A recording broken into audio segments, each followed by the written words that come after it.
So this is a sample video because I am super inspired right now, and I just watched a video by this very, very enthusiastic girl named Sorelle Amour. I know you know who I'm talking about.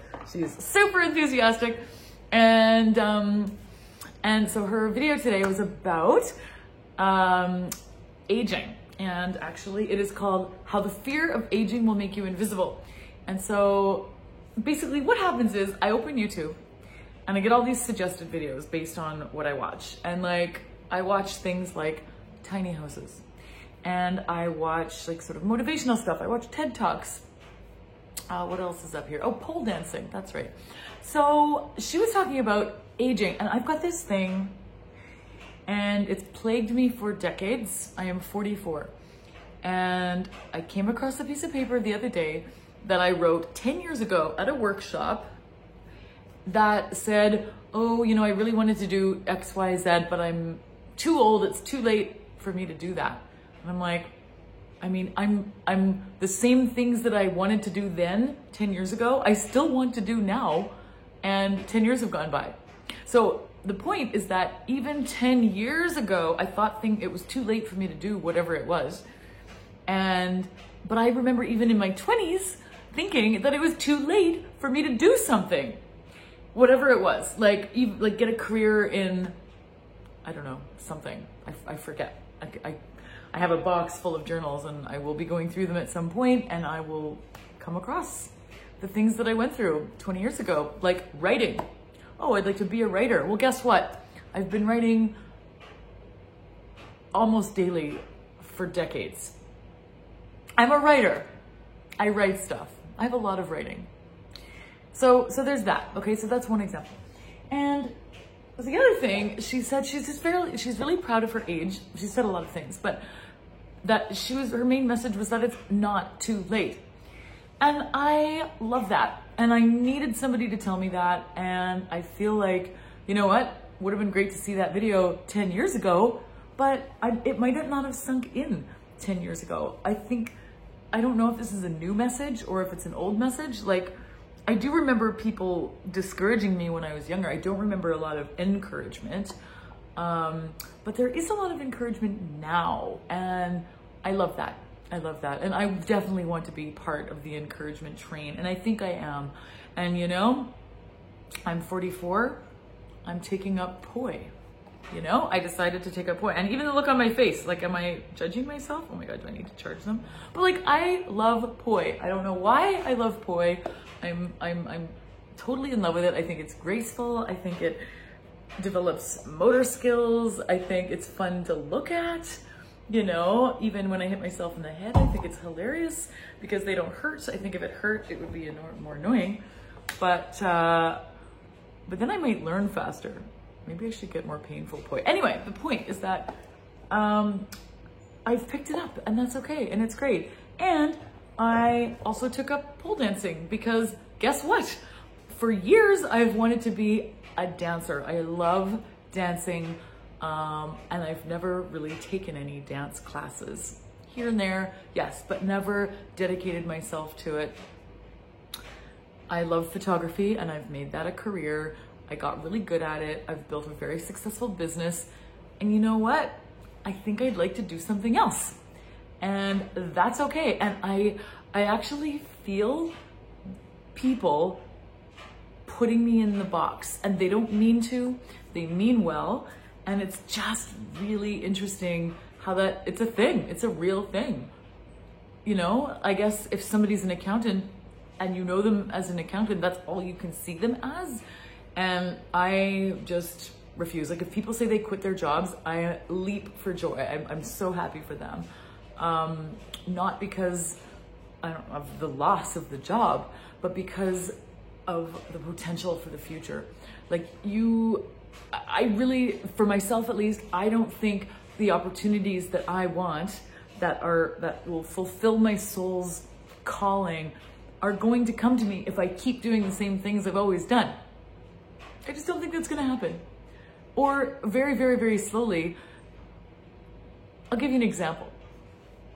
I live in this apartment. I'm only gonna be here for the next 2 weeks. I gave my notice, I'm moving out. I did a thing. I made a move. And this is big for me because I've been here over 8 years. And I did not plan to be here for 8 years, but I got stuck. You know, I fell into a really comfy little pond, and I've just been swimming around in this little pond. It's really comfortable. I like the pond. It's comfortable. Did I mention that? It's really comfortable. So yeah, so I've been in this little pond and it's great, and nothing really changes. Not really. You know, I got better, like my work improved. You know, it shifted, and I started to make more money and work a little bit less, but still working on things all the time. And I was kind of over it, you know. The next phase of my life is going to be spent focusing on movement. And that's it, actually. I've got some injuries, and I feel like, you know the saying, if you don't use it, you lose it. Well, I feel like I've been starting to get some injuries. Well, I have been getting injuries. And maybe it's my body saying, use me. You were given these tools, you were given this platform, this canvas to use. And what do? Do you know how much time I spend sitting in front of the computer? A lot. A lot. And I like the computer, but I feel like I'm capable of more. And it's not too late for me to learn more, but I will never get anywhere if I don't get started. And I just really needed to see that video by Sorel Amour. And it's funny because she is a bit of a spokesperson for Squarespace. So it's, you know, when I watch videos, actually I get a lot of Squarespace ads. Anyway, she's in some of them. And so I was like, who's that woman? She's really annoying. And it's always the skip forward part when her section's on, so I always skip forward. Like, I've seen it like a couple times and then I fast forward it. But now that I've seen her, I really like she's got a very intense energy, and I didn't like her. I just felt like she was too hyper, but great message. And I love that she tries everything. Like, I love her approach to life. She's like, I'm going to record myself learning a thing that I do intensely every day for 30 days. I want to do that. And guess what? I'm 44. It's not too late for me to do that. In fact, it's funny that I'm sitting right now because I really want to spend more time standing and moving. And you will see me doing that. And recording and talking to you and actually just having rants. And one of the things that's held me back from doing this is me losing focus, me not really having a specific topic to talk about, or maybe I don't have a theme. Oh, well, if you're gonna have a YouTube channel, you need a theme, right? Maybe not. Maybe the point is to just get out there. That's all I really want. I feel like I've got this need to express, and by and large, I am expressing myself a lot to myself, and that's fine. But I don't think there's anything wrong with expressing myself to you.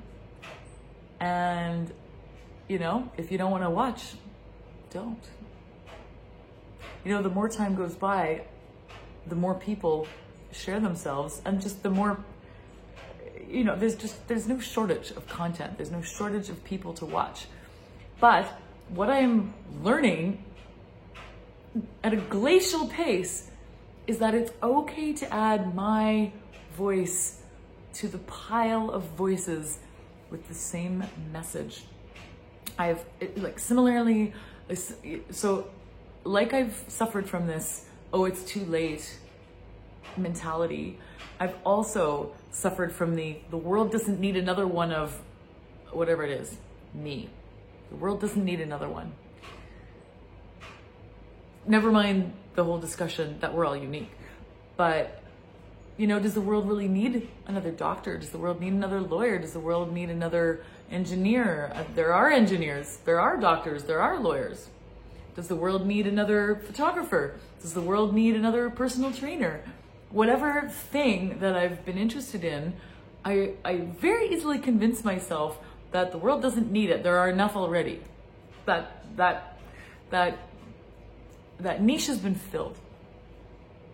So I've been kind of lost. I've just been like, well, I guess I'll do this now, without really any specific purpose. But lately I've been having visions, and my heart has been calling me more urgently.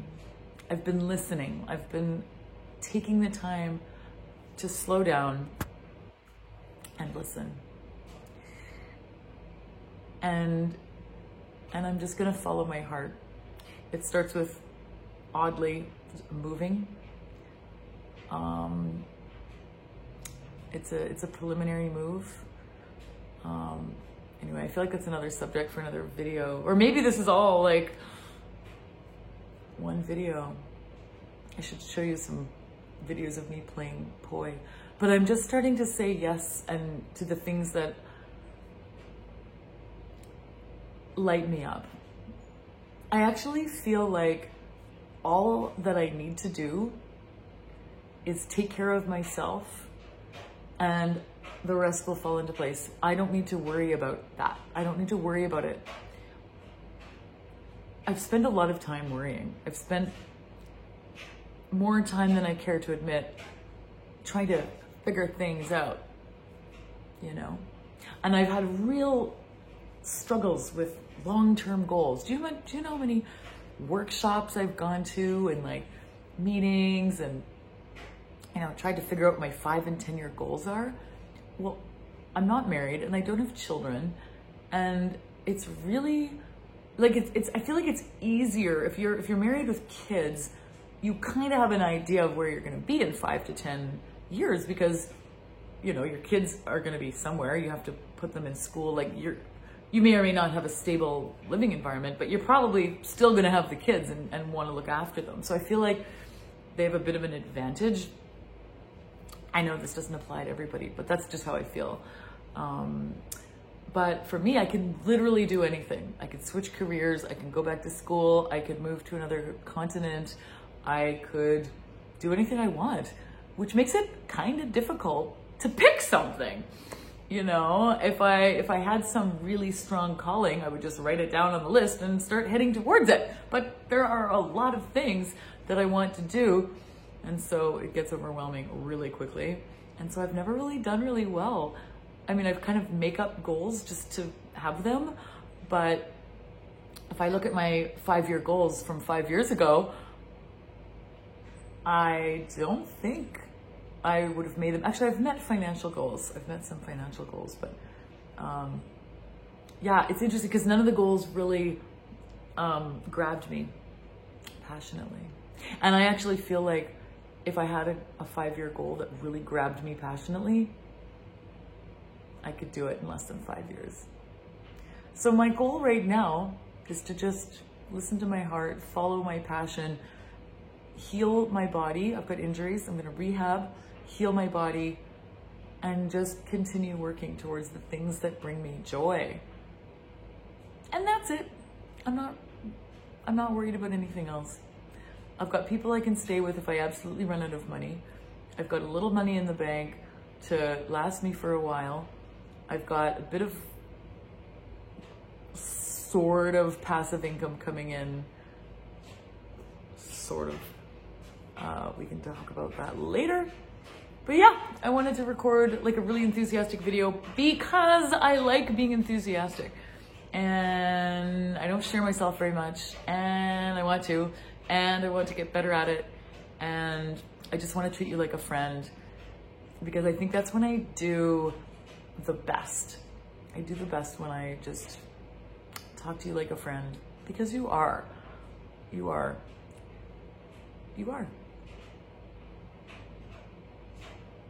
That's it. Thank you. Thank you. Thank you for what? I don't know. Thank you for just listening to me. I've been trying to think about like what my niche is, or like what is my core message. And maybe it's like, you can do stuff even at my age message, or like I've had tons of ideas of like, here's how the Instagram model does it and here's my version, like those. I don't know. If you have ideas, let me know.